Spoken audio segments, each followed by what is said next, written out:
When's the last time you told someone what you make and felt like it was enough? In this episode, we're going to get into it. We're going to deep dive and understand why that is. Welcome to the Barney Code. It's your boy KB and my co-host Keon, aka Mr. Ivy. What's up, man? How you doing?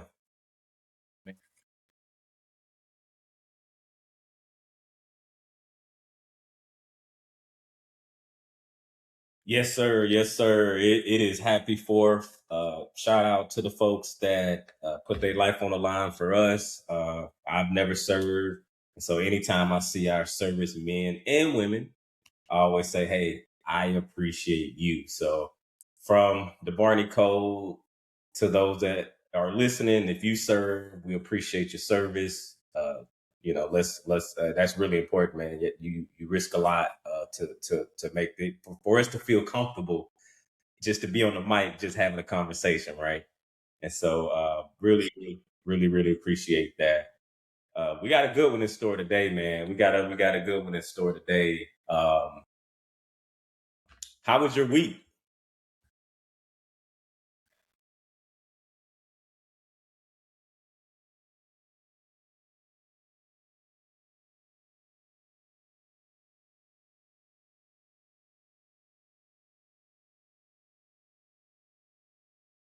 Yeah, yeah, because typically, so because the holiday falls on a Saturday, we recorded on a Saturday, and so I was off yesterday as well.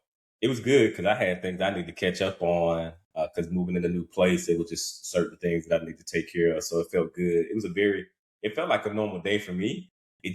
But I had work to do, but it just was personal things I was working on.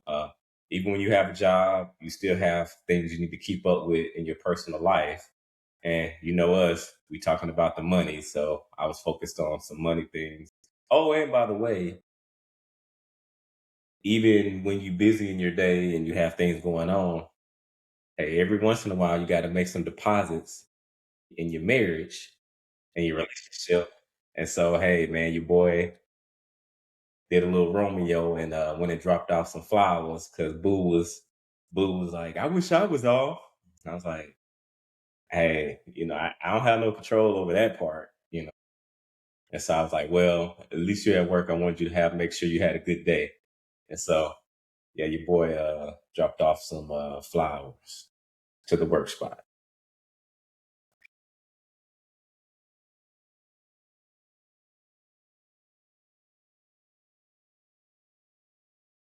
All right, enough of that. Let's get into it. Let's get into it. So the first thing I want to get into is in this first segment. I think it's going to be a good one. All right, so let's get into it. Be honest. Is there a number in your head that you think will finally make you feel okay? What is it?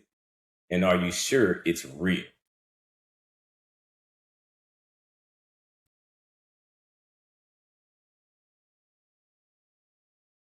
Hey, you know how we cue it up. We cue it up if anything resonates for you. Uh, jump out there. Jump out there.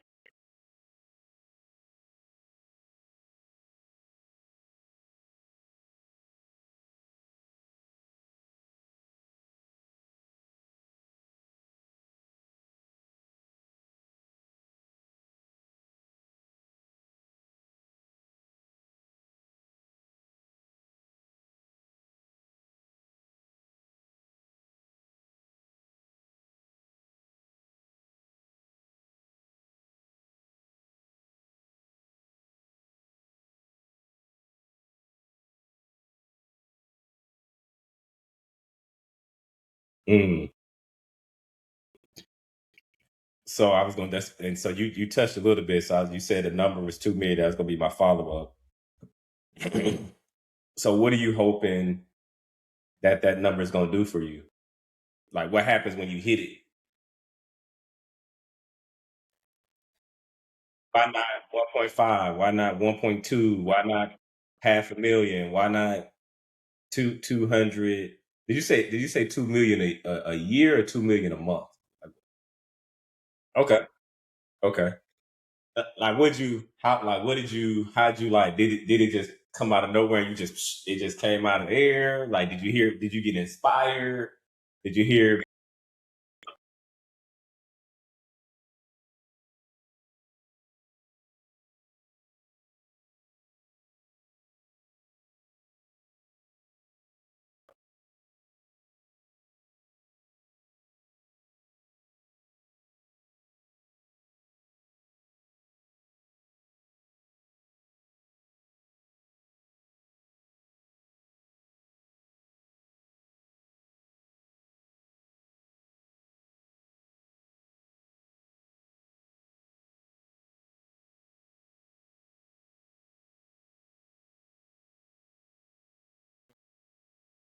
Okay, so is this like a 10-year goal, a 5-year goal?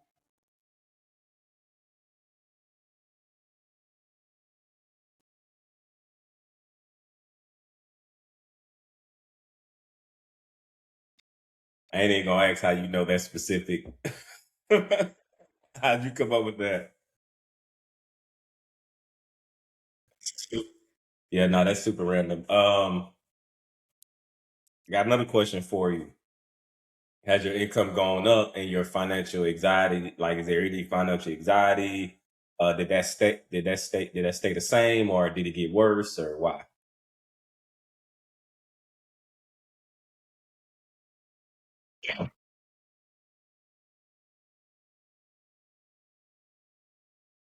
Hmm.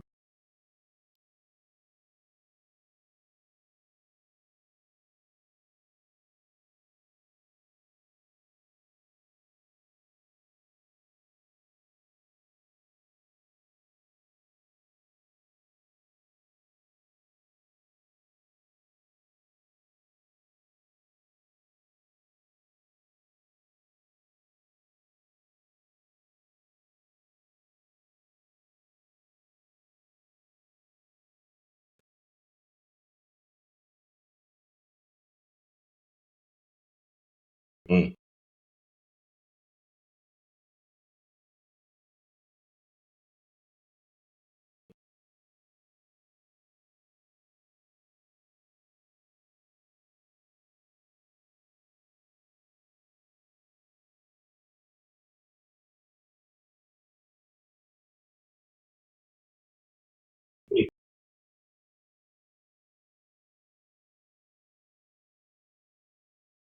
End goal. You know what I'm saying? But I'm as you steadily progressing, what it shifted to now is I'm more worried about debt. I'm more fearful about debt. That's what keeps me up at night. Debt, not income. Not, I thought about this. It's not a cash flow problem. It's a management problem. And so that's where I'm at with it. Okay, interesting. I always think about, why can't it be both? An income problem and a management problem. And what I mean is, I've been at the 40K threshold before, and I was pretty decent with money management. But what you run into is, you can only manage, it's only so much to manage. And it's like, man, there's still some other things I need to take care of, even though I've assigned every dollar has an assignment, but I got some more assignments, but it needs some more money. uh, and when things started to, yes, I agree, but as I've continued to live, I found myself saying it's both. Because when I really started to move the needle, the money management, for the most part, was there. Like, it was there. When I started to move the needle, that's when you doubling your income, or you get another side hustle. And then now you can take all that money and allocate it somewhere. But I think if you have a lower income, and even when some of the gurus, so to speak, are saying this, they know most people have a lower income, and so that's why they speak that language. I don't want to overgeneralize it, but I that's the only thing I can think of in my head because anytime I've always made more money came in, I was able to take care of more stuff because I already had the discipline of money management. So in my head, I'm like, no, I need to make more money. I need to figure out how to make more money to compress the time of some of the goals that I have because I already have the foundation. So my thing has been, how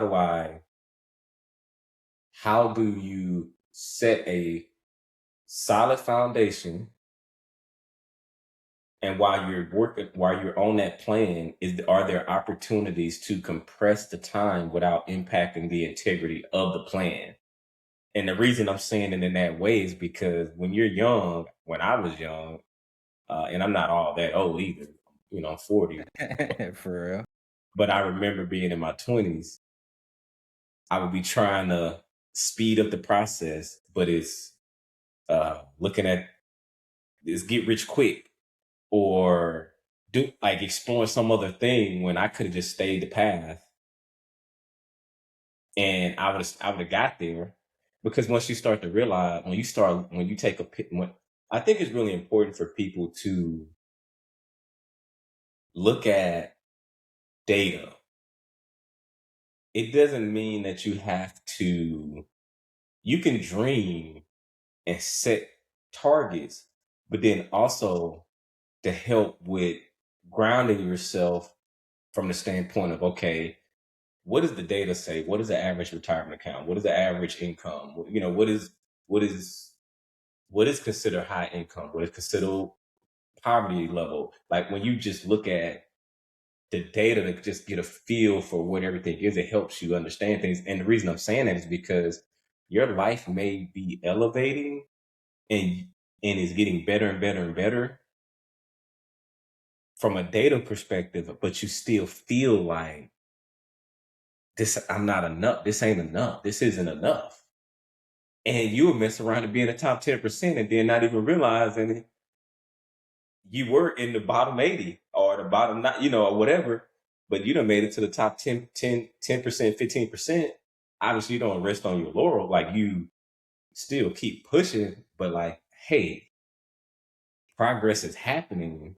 You just might be really ambitious, but just putting it in context. Now, obviously, you don't want to compare yourself to others, but like just looking at numbers is helpful. Like, well, the total household income is 70, 80,000, whatever. And you're like, is that one person or is that multiple people? No, total household. And so it starts helping you understand context. It's like, oh, okay. That still should make you like your scenario is your scenario. But if you're like, because I know what I'm capable of, you're like, oh, I'm already there of what the total household income, or I'm above that. But I have goals. And in order for me to hit some of my goals, I need to get my money up even a little bit more. But to your point, you can't just get your money up without having the money management down because at that point, the more money you make, the more your lifestyle's going to raise, the more money's going to spend. So you're not intentionally redirecting that money to invest in and all the things, and all the other things that ownership, stock, real estate, business, that sort of thing. And you just keep buying new toys, new things, and you just before you know it, you're on a treadmill. But yeah, so when I think about that, um, man, it's emotional, man. Like it's emotional in what you realize it's an infinite game. But chime in here, from your perspective, is the 2 million? Because I've moved the goalpost every single time. So I'm gonna kick it to you. Is there a version of enough that isn't about enough? Like, what would that look like? No, that's real. And so, honestly, to me, yeah, it's less about the number because it's not like I'm gonna get to heaven and be like, man, I got to 1.8. I'm tripping, God. Like, hold on, all right, you know what I mean? Like, so for me, it's more so about kind of like I said, like I actually think that I can have fun building that empire, and the reason why I think that is not because it's gonna be fun. Business is great, but it's because I want to do it with people that I enjoy working with. You know, I Mm, mean, I think that's the difference maker, and that's something that I've come mm. across in the past. I don't know. I'll say in the past month, that's kind of been like that's something that's dropped on me. I don't know where it came from. Maybe God, I don't know. But I just realized like there's two paths. There's one path I could go down where I make 10 million, 20 million. I really chase it. I punch it. The sky's the limit. They made the money. Why can't I? But I don't know if I want to do what they had to do and meet the people that they had to meet and form the relationship they had to form. Maybe I want to form relationships that I want to form. You know what I'm saying? I'm not saying stay in the shell and not meet new people, but I want to cultivate relationships that I want to cultivate, not just chase the money. And to your point, I think that was a great point. Like, but I think that without the foundation, and to me, foundation just means that you have the right like mental headspace about money, and you're not just like you said, letting emotions drive it. Because if you don't get that squared away, making more money, you're just gonna keep putting a hole in the bucket, and it's never gonna mean anything, no matter how much you make. You're just gonna keep poisoning your growth. Wow. Wow. Drop it in the chat. Drop in the chat. Poison. If you've been making more money and you just been spending it up, taking trips, buying new Spend cars, that. buying a new Hellcat, and whatever else you've been buying. Put poison in the chat. I'm joking. But no, seriously. That's the thing, man. That's the thing. All right, so I think we covered. You got anything else you want to talk about on that one? No, I think that's good right there. All right, so transitioning now. But seriously, as we transition to the next segment, before we do that, we're gonna make sure you like, comment, and subscribe. What's the number in your head right now that would mean something for you? No judgment. Hey, it's your number. Drop it in the chat. Transition on to the next thing I want to cover. This should be a good one. Good conversation here.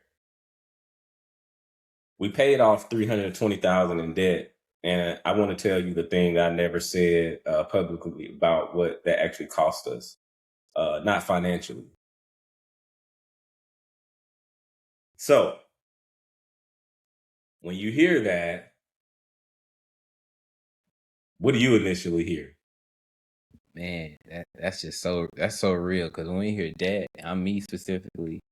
You just think about the money side of it, the financial piece, the maybe what you would do with that money instead. That's real. Like, yes, you have the opportunity cost. You could have put that money any other way, any other place, but also just that mental drain, just the mindset. What they say, that the debtor is slave to the lender or whatever it is. The Like, bar is slave to the lender. it's real, man. Like mentally, just two mindsets. One mindset is focused on how to pay it back. The other mindset is just focused on receipt. You know what I mean? I want to shift that second or something. Yeah. So for me, what did it cost us? One, before we get there, I gotta take you on a journey. First of all, I'm the first to do a lot of things in the family. It's like a passing of the baton.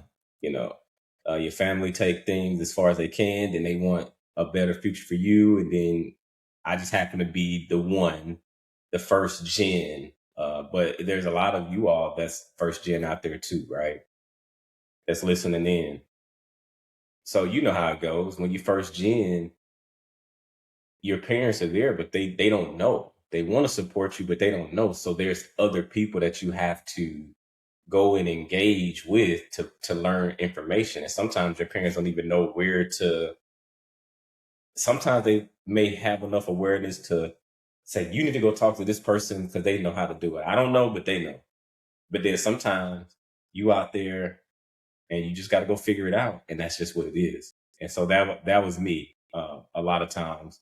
And one of the things is being 18, filling out college loans and paperwork, but it wasn't real. Like it was just for being 18, 19.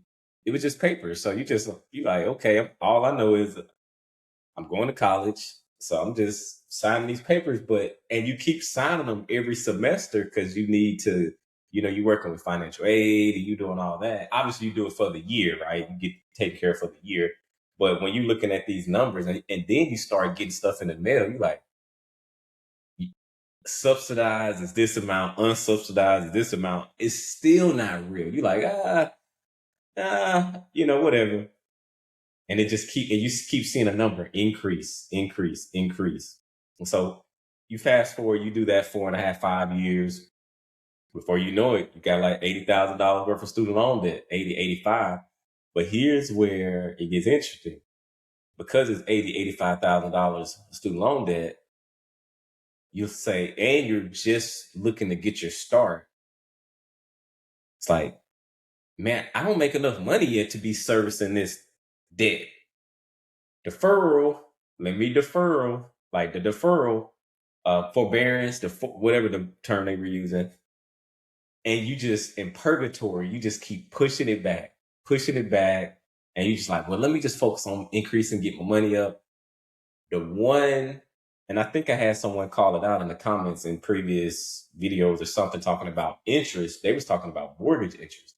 Well, student loan debt can have the impact of mortgage interest as well, because just because it's on forbearance doesn't mean that the interest is still not accumulating.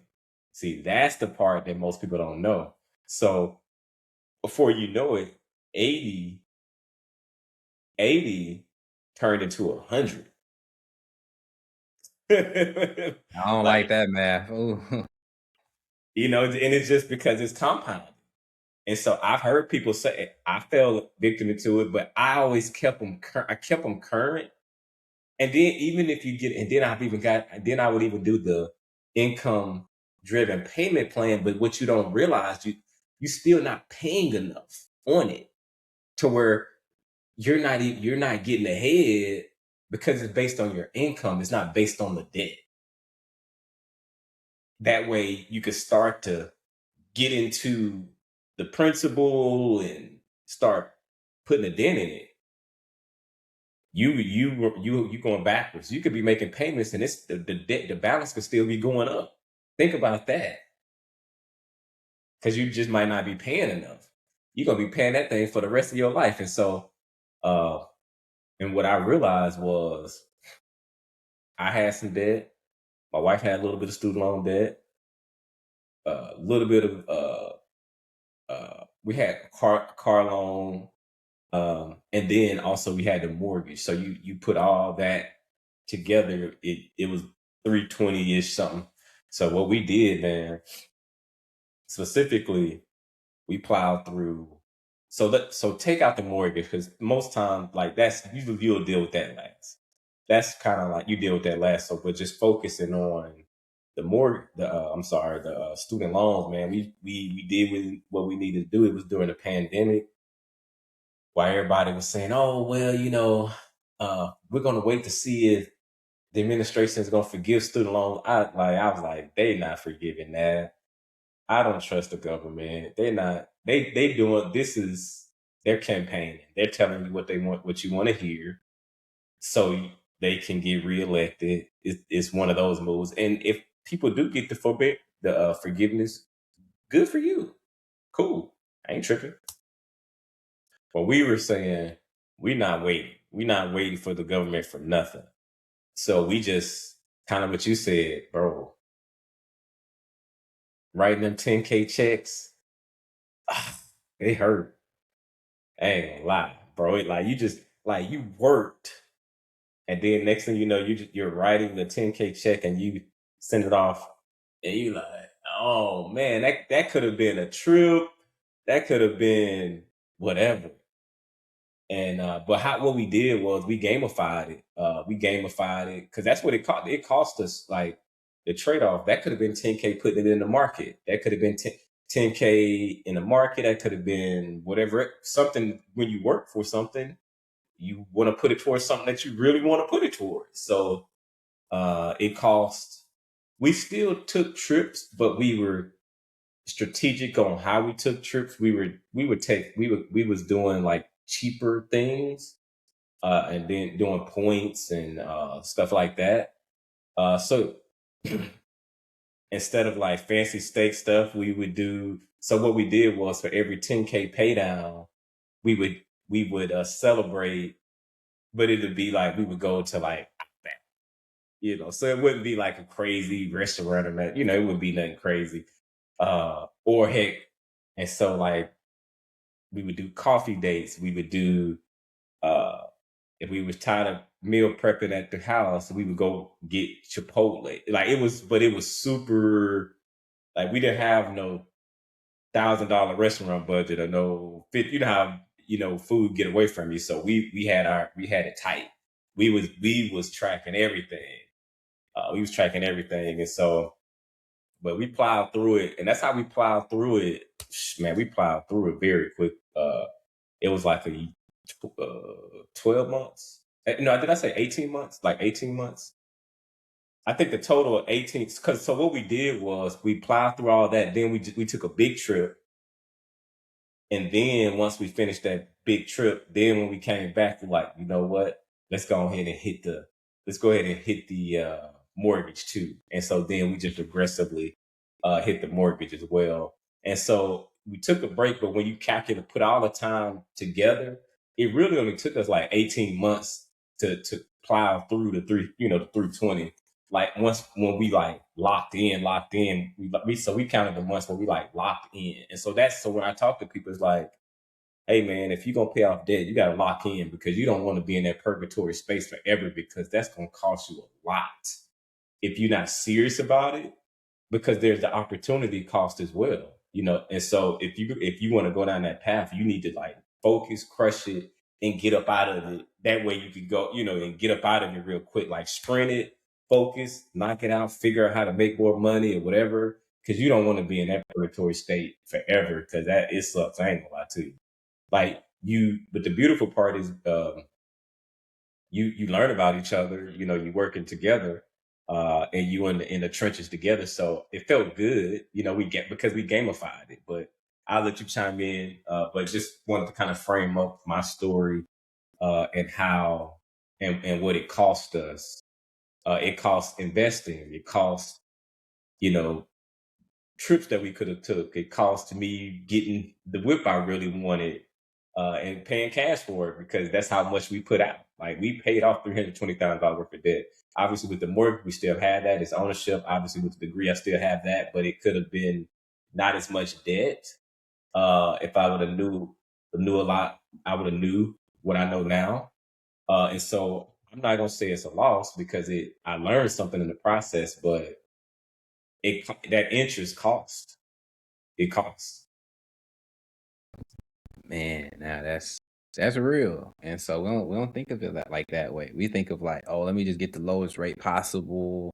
Or we don't, or especially if it's consumer debt, you're not really thinking about the rate. You're like, just let me just pay it off real quick, or let me just hit the minimum, or let me put a little more than the minimum, then I'm good. Like, nah, to your point, pay that stuff off, man. Stop, You're a slave to that stop just debt giving forever. people free interest, because that interest is funding somebody else's vacation. You'll be a slave forever if you just doing. If you have a credit card, look at your statement. If you have a balance on there, I would. If you have your credit card, I would suggest that you pay it off every month. But if you're gonna have one, but for those of you that don't, if you look, you look on there, it'll tell you how long it's gonna take you. If you pay the minimal, how long it's gonna take you to pay that thing off, and you like, hold up, man, that's crazy. Yeah, pay You the would never sign a contract that long. man. Hey, look, you in a 360 deal and don't even know you in a 360 deal. That's crazy. Could you be judging it, entertain? Well, if they know that's what the deal is, then why would they sign the paper on that? Well, why would you sign the paper on a credit card and you be in that deal and it's telling you it's going to take you 200 years to pay this off? And that way you can get your name and your life back. Come on, man. What we doing? You in a 200 with Amex, worried about somebody 360. That's funny. Yeah.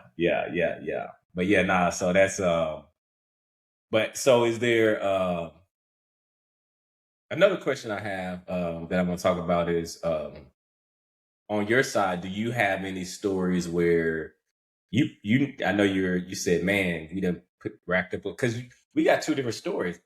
I had that. You graduated debt free, none of that, and and then you came into debt. So you had the debt free story. I worked to get there. So what? So when you hearing that my story, like what was coming up for you? Man, it's just it's real, and so it just like kind of what we talked about earlier. Y'all need to check out the full video if y'all haven't. We just talked about how if without the foundation, the house will fall, basically. And basically the foundation is, like I said, having the right mental mindset about money and not operating from your emotions, operating from feelings, because it'll leak into all areas of life. That's already a problem. You're gonna emotionally eat. You're gonna emotionally do whatever. You're gonna emotionally avoid things. And so, and so to me, I just started doing like a systematic like analysis of all areas of my life. And so I'm realizing because like you to me you start dividing life into all these different domains. So what you start realizing is how you do one thing. I've heard this before. I think I've heard you tell me this, how you do one thing is how you do a lot of things. And so you start just attacking the core skill that's permeating across all these. And what's really huge in finances, to your point, the same symptoms that allow you to garner debt and not really like, even if you got a high income, even if you're not at the poverty line and you still got debt that you're not paying off, that's a money management problem, not an income problem. Mm. It can be both. It is not about whether or not it's both, but it's about you definitely, it's not, we can argue about if you have a cash flow problem. We're not going to argue about if you have a money management problem. You do if you have debt. Not student loan debt, but to the point like consumer or credit card debt, you have a money management problem. Yeah, yeah, yeah. Well, I'll tell you the mindset because I've had that mindset before. You think, oh well, your money is you run to the end of your money, and the paycheck hadn't come yet, and you say, you know what, I'm gonna use a credit card to bridge me over. Mistake, because that's basically you because you're spending money you don't have. Um, and so what happens is you start to get in this cycle of well, they say robbing Peter to pay Paul, but you using the credit card to hope to live on to bridge you over to the next check. But what happens is, and then you'll put something on it to keep activity on it where it shows you made payments on the credit card, and you're like, oh well, I just pay it off. But what starts to happen is that credit card slowly starts to increase. Well, you're like, oh well, I can't pay the full thing this time. Well, well, I'll put half on it, and then next thing, but you got to think, you still got that other half that's going into a whole new month, and then you still using it to bridge you over to the next check, and it just starts to They, compound, they be snowballing us. You don't think they snowball us too? and you getting snowballed by the credit card. But it's a slow. It just slowly happening. Then guess what happened? Musical chair. The music stops, meaning you lose your job, but you still got the credit card bill. Now what you gonna do? So then now you got to file for unemployment. It's what 60% of what you made if you get it, if you get approved for it. So now what you were already making, you weren't managing it appropriately and you were using the credit card to bridge over. But now you got 40% less of that. So now you're relying on the credit card even more because you're saying, well, I'm going to eventually get a job. And so you just racking it up. But then now you're just paying the minimal to keep the activity so it doesn't mess up your credit. But your credit card debt is just going up and up and up and up. And your car note and your credit card and all these other things. And. And before you know it, you in debt. And you just put it all together, whatever that number is, that's what you got.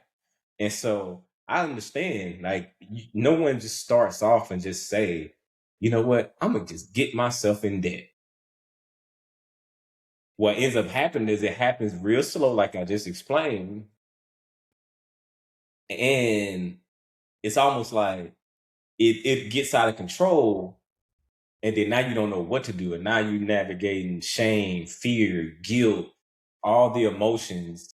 And then now you're not telling anybody.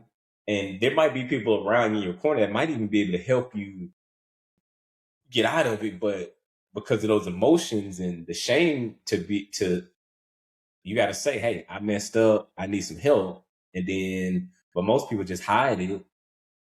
And it's no judgment on that. I get it, I understand it, because money could sometimes be tough to talk about. But something you said in the previous episode was, hey, in order to like really start, what did you say? You said something about stop digging. Like you said something about stop digging.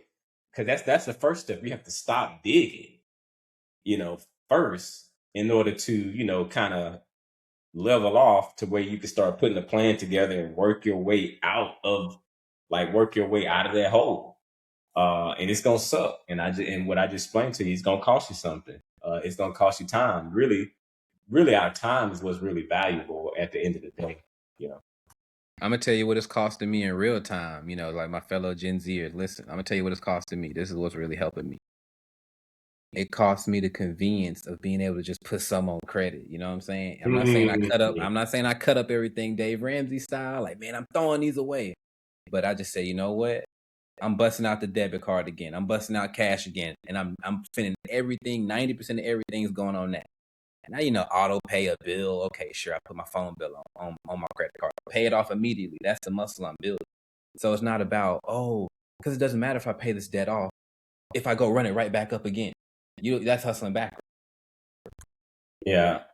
So, do you plan to? So, what do you have it locked down where you like? Okay, I, we got the debt amount. We knocking it down.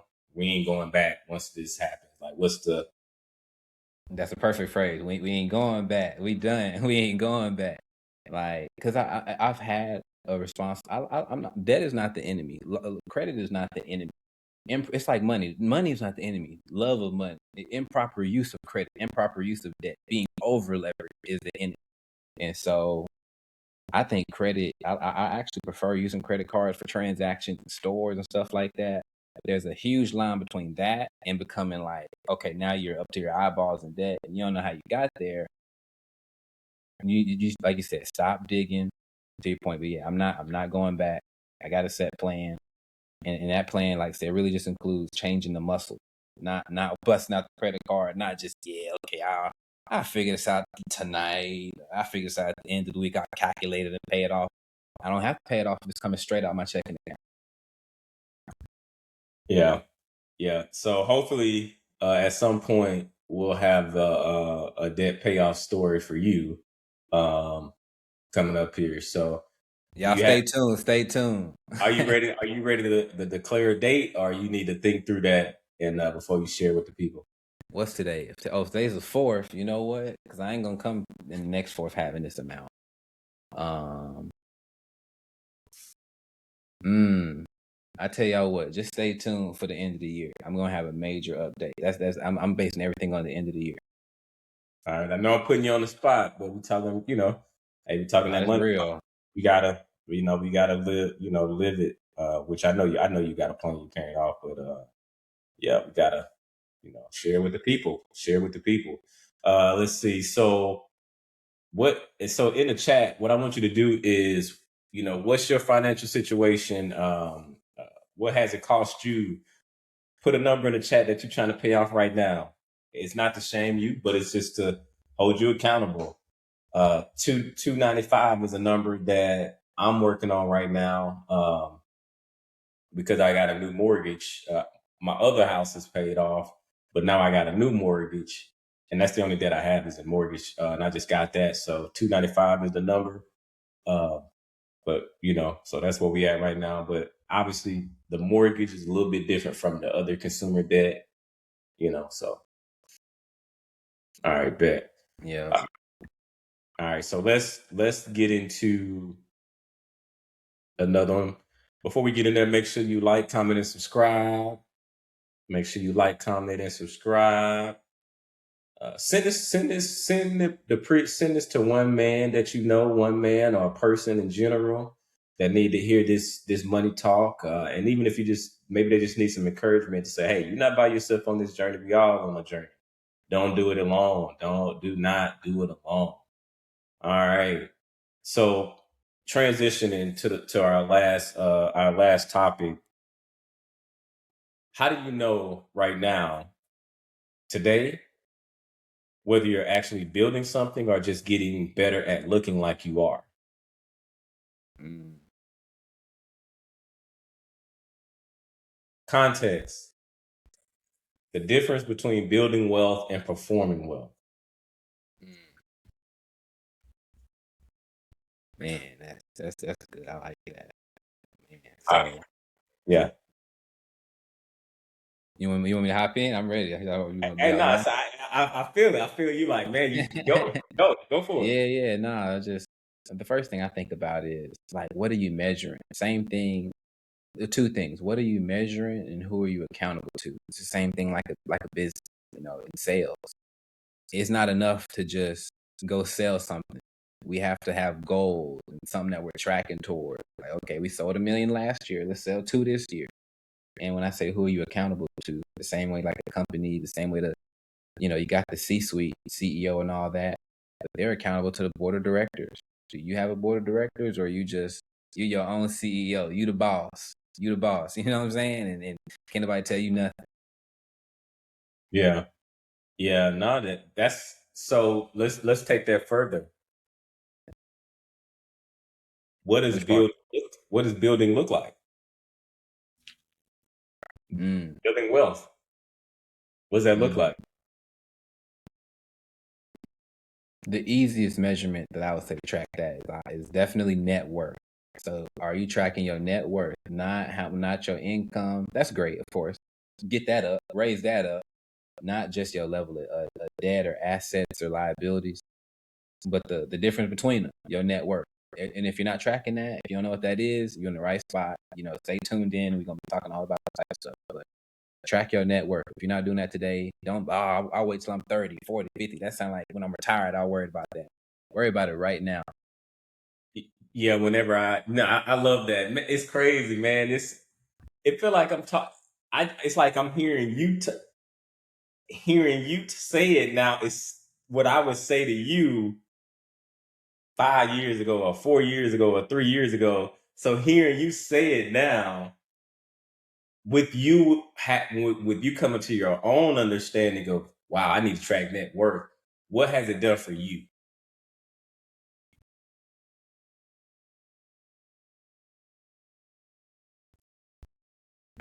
I'll say for me, it's definitely helped me not get stuck. I know in a previous segment we were talking about debt and debt payoff. So if y'all dealing with debt, tune into that video. But I specifically for me, I was talking about how I graduated from university debt free, and now I have a little bit of consumer debt. Not crazy, not a huge amount, not six figures. But the point is, dang, what was the question? I forgot the question. Well, no, you good. You good. So now, what has? Oh, what is knowing net worth? What has that done for me? Okay, so Yeah, yeah, there you go. long story short, it's helped me not get stuck in the in feel like, you mentioned being stuck in purgatory, feeling like you're paying debt off forever. It helped me not feel trapped, and it helped me not feel stuck because I realized, like, oh, first of all, my net worth is still positive, by a decent amount. So that's already good. Monopoly is over when you negative and you can't do nothing. So that's, if you above water, you good. That's, I think, in this economy, if you above water, you good. Especially in business, you making money, you good. And so, to me, I'm focused on, because if you just only focus on debt, you're only focusing on a problem to fix, and that problem Hey, is a little bit out of your control. I know it's like, I know we're talking about foundation, and this, we're making this sound like it's a moral or responsible thing, but like, to your point, sometimes a bill will pop up, sometimes life happens. You just got too many things that happen, and so, okay, I have this debt tracker that I'm tracking. Instead of only obsessing on that, I also got this net worth tracker right here. And as long as they both, if this is going up and it's going down, I know life is good. I don't have to stress too much. But when you're just living fuzzy, not tracking things, you don't know how many times you swiped your card, which card you swipe, you just living. The numbers start just doing whatever like you said, now you're in a bind. man, I wish we had that button. I'm in the bind, man. You know what? Hey, that's off that Set It Off movie. Which did something a little strange for a little bit of change. But anyway, yeah, man. Tracking your net worth is really important. Tracking in general is really important. That helps you stay on track, and then getting some accountability. So, hey, maybe hey y'all, I secretly have a secret goal to help Keon be a millionaire. Uh, we ain't what 2026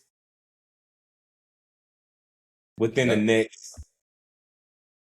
We gonna go longer, but then we gonna figure out how to make it happen faster.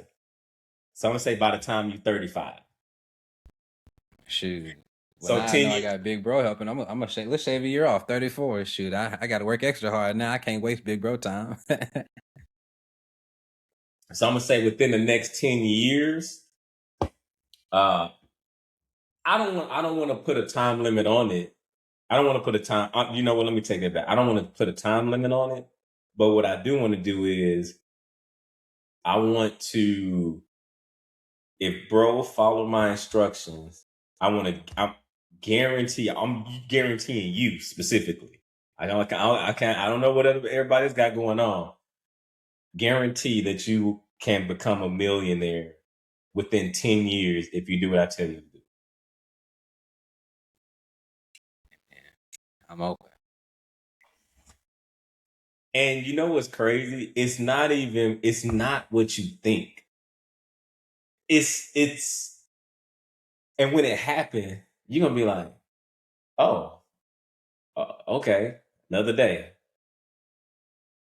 And it's just gonna happen like a natural progression because why? We talk about foundation and we talk because there's millionaire habits. So what's gonna happen is you're gonna be money management is one of them.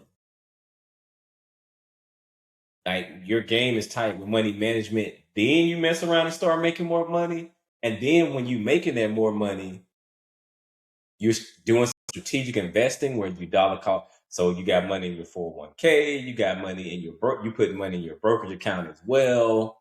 You got a nice emergency fund, and you just put money in the market, putting money in the market, putting money in the market, putting money in the market, and you go keep looking at your net worth, and it's crazy because it'll start off, it'll be like 100,000, and you're like, oh man, yeah, it's gonna take forever. But then you just stay consistent. The time is gonna pass anyway. And so you just keep consistent with the process. You're gonna look, you're gonna be like, oh, 200. Oh, 225. Oh, it's 275. Oh, it's three. Man, the market, man, it's going up. 350, 400, half a million. And you're gonna be like, wow. And you're gonna be like, man, I'm a millionaire. I didn't what this what this mean? Like what? And you was thinking trumpets was gonna come down and play, and Right. you still got other problems, you still got other stuff to navigate. But being a millionaire, hey, I joined the club, but at the same time, it's not what I thought it was. It just was a series of micro habits that led up to that. I just was you just living your life. It's not even like you're like be a millionaire, be a millionaire. You ain't got you want to do all that. Set the plan, put it in motion, live your life. You'll be a millionaire. Now, depending on your ambition level, there will be opportunities where you can compress the time while still keeping the integrity of your plan, and that might just mean maybe you get into some other things where your income really goes up and you're like, well, the way my lifestyle is, I'm not going to raise my lifestyle. I'm just going to live off half of that and be putting it over, chunking it over into the brokerage account. I'm cool. We take our trips, whatever. You have your fun money, but then everything else is being allocated. But yeah, man. So we're gonna get you there. So that's a little secret. Not everybody know, but yeah, we gonna make Keon the next millionaire. Yeah, yeah, yeah. That's it. All right, so let me see if there's anything else I want to ask you because before we get into the lightning round. Okay, yeah, no, this is a good one. No, we're gonna skip that. I don't want to talk about that. In the chat, put real in the chat if you building and you being real, you tracking that net worth. Matter of fact, put net worth in the chat. Um, if you tracking that net worth and it's going up and up and up. Hey, all right. All right, let's get into the lightning questions, the lightning round, the lightning questions. Keon has no idea. As always, this the money round because we talking. This would look more related to money. Yeah. So this the money round. No prep. 30 to 60-second answers. Whatever comes to mind immediately. What's the number in your head right now that you think will fix it? Whatever financial stuff you got going on, you think will fix it. I know you threw out 2 million, but that you said that's a 10-year goal. So okay. I'm gonna say a raise of 30,000. 30 to 30,000. I'm gonna just say that floor. That's the floor. A raise. Not a raise, but I'm saying like either a raise or go into another job, so making $30,000 more. Bump my salary. Okay. All right. Hitting that 6-figure mark. Got it. Yeah. First honest financial decision you've ever made. What was it? Oh, honest. First. I don't know about the first, but I'm gonna say recent though. I'm gonna say like probably the last one I made of a recent, definitely like I guess I had to be real with myself and stop. I had to do two things. Like I said, I had to stop using debt and I had to stop over focusing on debt and stop overpaying off the debt. That's gonna sound silly. What do you mean stop overpaying off debt? Don't you want to pay off debt quick? But what I realized was that, okay, cool. $1,000 comes in. If you put $950 towards the debt and you're only gonna live off $50 for 2 weeks, what you think you're gonna swipe? The credit card. Amen. It's good. Building real or looking real?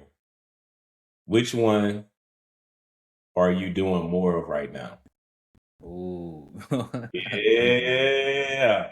Shit, I'm trying to build real. But I'll say again, like yeah, for me, like I said, what are you measuring?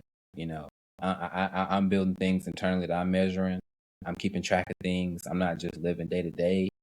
I'm looking to extract things from each day so that I can look backwards and see what I did, what I learned, and how I improved. Now, I encourage each of you guys to figure out your own way to do that, or if you want help, hit me up. If your salary disappeared tomorrow, what would people find out about you? I'm a hustler. I'm gonna go out. It wasn't, the job didn't make me. I made the job. Not like I made the opportunity, but one opportunity falls, another door got it open. What's one thing you tell the version of yourself who took on the debt? Mm. I tell them it's okay, but learn the lesson one time. Don't do it again. Don't touch the stove again. You know it's hot. Don't do it no more. Hey, that's funny, man. Sometimes, what I've learned, I don't know if you saw I made adjustments. We have to run our race, man. And that's okay. Sometimes the best teacher is going to be you learning yourself.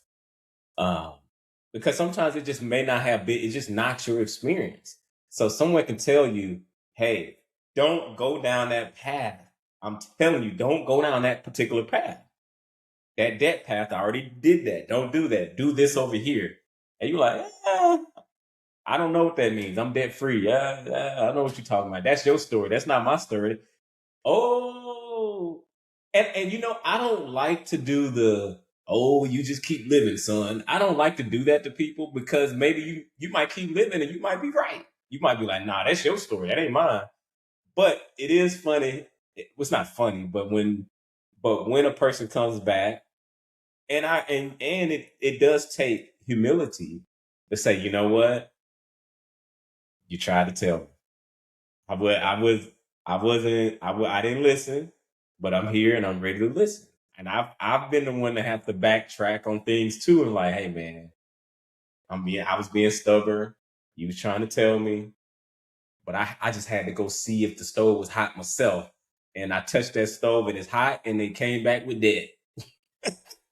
Oh Man, yeah. that's real. And the thing is, the stove is always hot. Kind of like how they say, assume the gun is always loaded. Don't even point it at nobody. Like, don't even get arrogant or eat. Like, don't get cocky. Don't get comfortable. Don't get leisurely. 'Cause that's not your money. I know it feels like it, but it's not your money. I know it might have came through for you in hard time, easy time, fun time, but it's not your money. It is not our money. Debt is a tool that most people use wrong. But And what I've noticed is I've had people.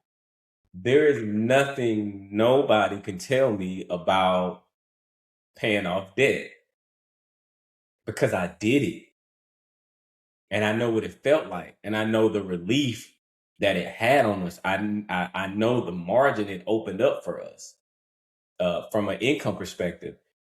And there's arguments of you never should pay off all your debt because you can get more in the stock market. And if you're getting this interest on that, and if you do the delta between the two and the radius and this and that, and they hit you with a mathematical formula. But the reason that they're giving you so much pushback is because they don't have the money to pay off the debt. And so if you had the money to pay off the debt, you probably just pay off the debt and just move on with your life. And you wouldn't even be trying to talk about all these mathematical, where it just makes more mathematical sense to, instead of paying off the debt, putting it in the stock market. I hear you, but most people don't. Most people, they see here, there's lies the problem. Most people don't do what you're saying. Most people need something super simple, even if it's not the most efficient plan, but is it the most effective plan? And usually the debt snowball is an effective plan because you lining up the smallest to the largest, and it helps you start to build momentum, and you start to see the progress and the effort that you're putting in, which you start to potentially gamify it, and then you start, man, where can I find more money to go ahead and get this done so I can move on? But it got to be a sprint. But then, most people play around with the debt and get stuck in the debt, and you be in purgatory with the debt and making love with the debt and then treating it like a pet. And the bar, and ultimately at the end of the day, you could, whether you want to go down the path of like saying, hey, the math says I should just pay the minimum on the debt and focus on investing in business. You do whatever you want to do, but most people just don't do that and execute it. They don't. And so I like numbers. What are the probabilities? And then you make a decision from there. Make, data driven decisions. And sometimes it's just better just pay off the debt, man. Just pay it off. Especially if it's not even, and don't be just, if it's just a couple grand or something, man, just buckle down and pay it off. Don't be making a big fuss about it. Just get it going. You knew it was stupid when you got it. Whatever. We all do it. And move on with your life. It's cool. Nothing to harp on. But because we use money as a tool, and so everybody got their money stories. Everybody got their money stories. All right, nugget of the day from money side. Money nugget of the day. What you got? oh, I would say don't don't only focus on your mistakes, but don't ignore them either. No, I'm just gonna leave it at that. Yeah, my Barney Code of the day is, hey, don't ever forget, you are the investment, not a 401k. Formally, that's what I mean. Formal definition, yes, it falls under as an asset, but no, no, no, no. You are the asset. Think about that credit card that you're making payments to. You are the asset to the bank, and you are a revenue stream for the bank. That streaming service that you got, you are the asset. You're the consumer in this scenario, but you're the asset to them. Be an asset to yourself and your family as well. And we out. Hey, thank you for joining the Barney Code this week. Make sure you like, comment, and subscribe, and we'll catch y'all on the next one. Peace. Peace.